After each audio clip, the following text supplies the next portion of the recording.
Hi friends, welcome back to Mithila's vlogs.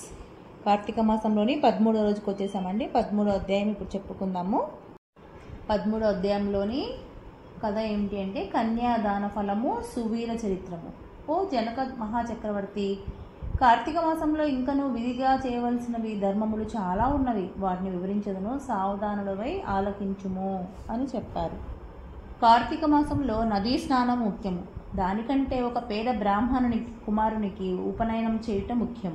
ఒకవేళ ఉపనయనంకు ఆగు ఖర్చు అంతయు భరింపశక్యము కానప్పుడు మంత్రాక్షతలు, దక్షిణ తాంబూలాది సంభావనలతో తృప్తిపరచినను ఫలము కలుగును. ఈ విధముగా ఒక పేద బ్రాహ్మణుని బాలునికి ఉపనయనము చేసిన ఎడల ఎంతటి మహాపాపములు చేసి ఉన్నను ఆ పాపములన్నీ పోవును. ఎన్ని నూదులు తటాకములు తవ్వించినను పైన చెప్పినట్లుగా ఒక బ్రాహ్మణ బాలునికి ఉపనయనం చేయించినందువలన వచ్చు ఫలితములు సరితూగవు.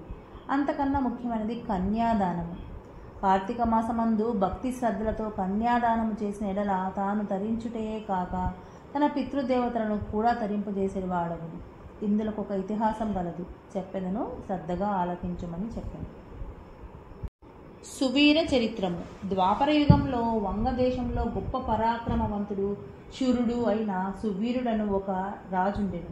అతనికి రూపవతియగు భార్య కలదు.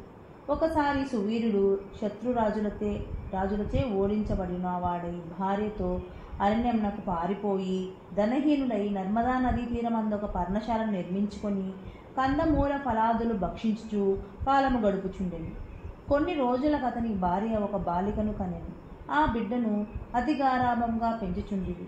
క్షత్రియ వంశమందు జన్మించిన ఆ బాలికను ఆహారాది సదుపాయములు సరిగా లేకపోయినప్పటికీ శుక్లపక్ష చంద్రుని వలె దినదినాభివృద్ధి నొందుచు అతి గారాభముతో పెరుగుచుండెను. ఆమె చూచువాళ్లకు కనుల పండుగగా ముద్దురలకు మాటలతో చాలా ముచ్చటగా నుండెను. దినములు గడిచిన కొలది బాలిక నిండు యవ్వన దశ వచ్చెను. ఒక దినము వానప్రస్థుని కుమారుడా బాలికను గాంచి ఆమె అందచందములకు పరవశుడై ఆ బాలికను తనకిచ్చి పెళ్లి చేయమని ఆ రాజును కోరెను. అందులకు ఆ రాజు, ఓ మునిపుత్ర, ప్రస్తుతము నేను కడు బీద స్థితిలో ఉన్నాను. అష్టదరిద్రములు అనుభవించుచున్నాను. మా కష్టములు తొలగుటకు గాను నాకు కొంత ధనం ఇచ్చిన ఎడల నా కుమార్తెనిచ్చి పెళ్లి చేతునని చెప్పగా తన చేతితో రాగి పైసను లేకపోవటచే బాలిక పైన మక్కువతో ఆ మునికుమారుడు నర్మదా తీరమున కుబేరుని గూర్చి ఘోర తపమాచరించి కుబేరుని మెప్పించి ధనపాత్ర సంపాదించింది. రాజు ఆ పాత్రను పుచ్చుకొని సంతోషించి తన కుమార్తెను మునికుమారునికి ఇచ్చి పెళ్లి చేసి నూతన దంపతులు ఇద్దరినీ అత్తవారింటికి పంపాను. అటులా మునికుమారుడు భార్యను వెంట పెట్టుకుని వెళ్ళి తల్లిదండ్రులకు నమస్కరించి అంతవరకు జరిగిన వృత్తాంతమంతయు చెప్పి భార్యతో సుఖం అనుభవించుచుండెను. సువీరుడు మునికుమారుడి ఇచ్చిన ధనపాత్రను తీసుకుని స్వేచ్ఛగా ఖర్చు పెట్టుచు భార్యతో సుఖముగా ఉండెను. అట్లా కొంతకాలం జరిగిన తరువాత ఆ రాజు భార్యమని మరొక బాలికను కనెను.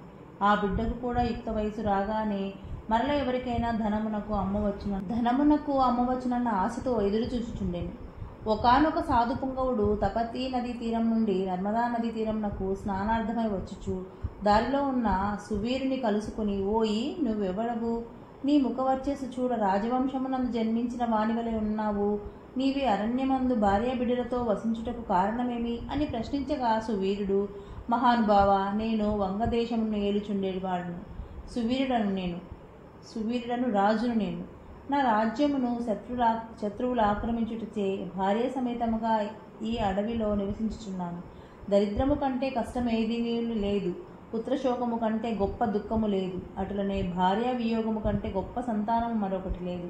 అందుచే రాజ్యభ్రష్టుడనైనందున ఈ కారడవిలోనే సకుటుంబముగా బ్రతుకుచున్నాను. నాకు 2 కుమార్తెలు.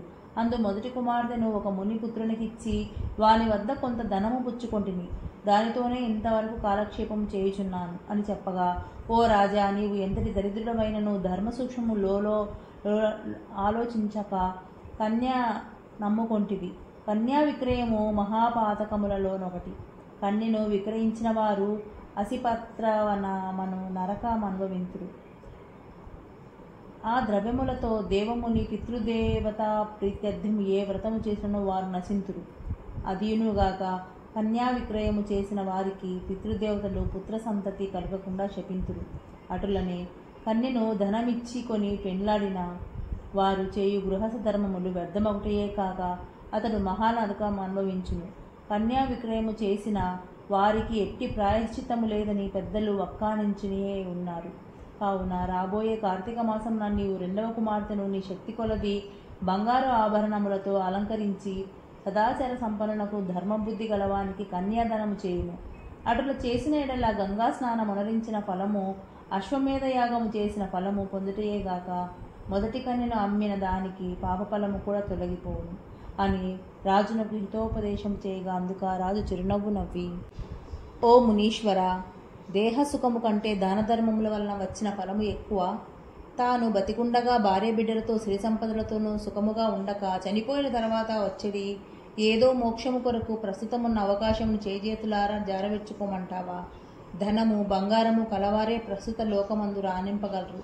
కానీ ముక్కు మూసుకొని నోరు మూసుకొని బక్క చిక్కి శల్యమై ఉన్న వారిని లోకము గుర్తిస్తుందా, గౌరవిస్తుందా? ఐహిక సుఖములే గొప్ప సుఖములు కాన నా రెండవ కుమార్తెను కూడా నేను అడిగినంత ధనం ఎవరిత్తురో వారికి ఇచ్చి పెళ్లి చేయుదును, కానీ కన్యాదానం మాత్రం చేయను అని నిక్కచ్చిగా నుడివెను. ఆ మాటలకు సన్యాసి ఆశ్చర్యపడి తన దారిన తాను వెడలిపోయెను. మరికొన్ని దినములకు సువీరుడు మరణించెను. వెంటనే యమభటులు వచ్చి వాణ్ణి తీసుకొని పోయి యమలోకములో అసిపత్రవనము నరక భాగమున పడవేసి అనేక విధములుగా బాధించిరి. సువీరుని పూర్వీకుడైన శత్రుకీర్తి అను రాజు ధర్మయుక్తంగా ప్రజలను పాలించి ధర్మాత్ముడై మృతి చెందిన పిమ్మట స్వర్గమందు సర్వ సౌఖ్యములు అనుభవించుచుండెను. సువీరుడు చేసిన కన్యా విక్రయము వలన ఆ శత్రుకీర్తిని కూడా యమకింకర్లు పాశములతో బంధించి స్వర్గము నుండి నరకమునకు తీసుకుని వచ్చిరి.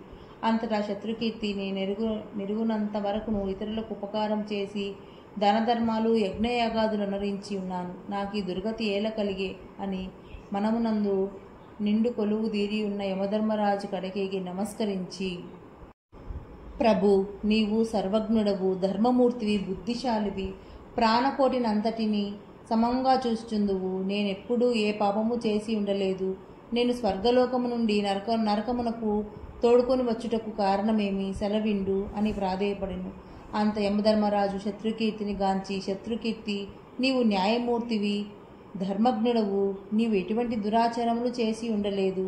అయిననేమి నీ వంశీయుడగు సువీరుడు తన జ్యేష్ఠపుత్రికకు ధనమున కాసించి అమ్ముకొనెను. కన్యను అమ్ముకొను వారి పూర్వీకులు ఇటు 3 తరములు అటు 3 తరములు ఉన్నవారు ఎంతటి వారైనను పుణ్యపురుషులైనను నరకమును భావించుటేగాక నీచ జన్మలెత్తి ఉండవలసి వచ్చును. నీ పుణ్యాత్ముడైనను ధర్మాత్ముడైనను నేనెరుగుదునుగాక. నీకు ఒక ఉపాయం చెప్పేదను. నీ వంశీయుడగు సువీరునకు మరి యొక్క కుమార్తె కలదు. ఆమె నర్మదా నది తీరమున తన తల్లి వద్ద పెరుగుచున్నది. నా ఆశీర్వాదం వలన నీవు మానవ శరీరము దాల్చి అచటకు పోయి నీ కన్యను వేద పండితుడగు శీలవంతుడునగు ఒక విప్రును కార్తీక మాసమున సాలంకృతంగా కన్యాదానం చేయుము. అటుల చేసిన ఎడల నీవు, నీ పూర్వీకులు, సువీరుడు, మీ పితృగణములు కూడా స్వర్గలోకమునకు ఏగుదురు. కార్తీక మాసంలో సాలంకృత కన్యాదానం చేసినవాడు మహాపుణ్యాత్ముడగును. పుత్రికా సంతానం లేనివారు తమ ద్రవ్యములతో కన్యాదానం చేసినను లేక విధి విధానముగా ఆబోతునకు వివాహమునర్చినను కన్యాదాన ఫలమబ్బును. కనుక నీవు వెంటనే భూలోకమునకేగి నేను తెలిపినట్టులా చేసితివేని ఆ ధర్మకార్యము వలన నీ పితృగణము తరింతురు, పోయిరము అని పలికెను.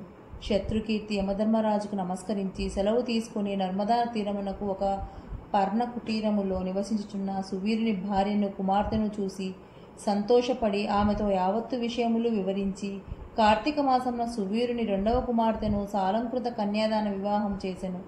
అటులా కన్యాదానము చేయటం వలన సువీరుడు కూడా పాప విముక్తుడై స్వర్గలోకంలోనున్న పితృదేవతలను కలిసి కొనెను.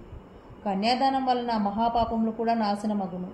వివాహ విషయంలో వారికి మాట సహాయం చేసినను పుణ్యము కలుగును. కార్తీక మాసమున కన్యాదానం చేయవలననియు దీక్ష భూని ఆచరించిన వాడు విష్ణు సాన్నిధ్యము పొందుదుడు. శక్తి కలిగి ఉండి ఉదాసీనతన చూపువాడు శాశ్వత నరకమునకేగును.